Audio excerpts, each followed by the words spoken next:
Hello.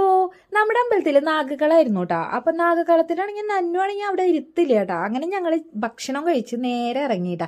ഞങ്ങൾക്കാണെങ്കിൽ ഞങ്ങൾ 4 പേരും കൂടി കഴിഞ്ഞാൽ എവിടെയെങ്കിലും ഒക്കെ കറങ്ങാൻ പോലെ കേട്ടോ. അകലേക്കൊന്നും പോവില്ല, അടുത്ത് എവിടെയെങ്കിലും പോവും. എന്നിട്ട് ഏതെങ്കിലും ഒരു കടയിൽ കയറി സോഡ സർബത്തോ ജീരക സോഡയൊക്കെ കുടിച്ച് വീട്ടിലേക്ക് വരും കേട്ടോ. ഇപ്രാവശ്യം എന്തായാലും ഫിസ്സാണ് വാങ്ങിച്ചത്. ധനുവിനാണെന്നുണ്ടെങ്കിൽ ട്രെയിൻ കാണാൻ പോകാൻ ഭയങ്കര ഇഷ്ടമാണ് കേട്ടോ. പക്ഷെ ഞങ്ങളുടെ ഡ്രസ്സൊന്നും അതിന് ശരിയാലത്തോ കാരണം ഞങ്ങൾ ട്രെയിനൊന്നും കാണാൻ പോയില്ല. പിന്നെ വൈകുന്നേരം ആയപ്പോൾ ഞാനും ചേട്ടനും കൂടി ഒന്ന് പുറത്തേക്ക് ഇറങ്ങിയിട്ടുണ്ടായിരുന്നു കേട്ടോ. അപ്പം ഞങ്ങൾ ഇരിങ്ങാലക്കുട ബബിൾ ടീ കഴിക്കാമെന്ന് വിചാരിച്ചാണ് പോയത്.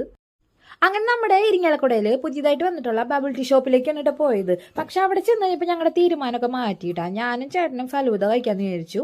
നന്നൂനാണെങ്കിൽ ഒരു സ്കൂപ്പ് ഐസ്ക്രീമാണ് കേട്ടോ വാങ്ങിച്ചു കൊടുത്തത്. സത്യം പറഞ്ഞു കഴിഞ്ഞാൽ നന്നൂനൊക്കെ ഐസ്ക്രീം വാങ്ങിച്ചു കൊടുക്കുന്നത് വെറുതെ കേട്ടോ. അവൻ കഴിക്കൊന്നുമില്ല, വെറുതെ ഇങ്ങനെ തോണ്ടി തോണ്ടി മേത്ത് മൊത്താക്കി വെക്കലാണ് കേട്ടോ അവൻ്റെ പണി. അങ്ങനെ ഞങ്ങൾ ഫലൂഡയൊക്കെ കഴിച്ച് വീട്ടിലേക്ക് തിരിച്ചു പോന്നു കേട്ടോ. നല്ല ടേസ്റ്റ് ഉണ്ടായിരുന്നു കേട്ടോ ഫലൂദ.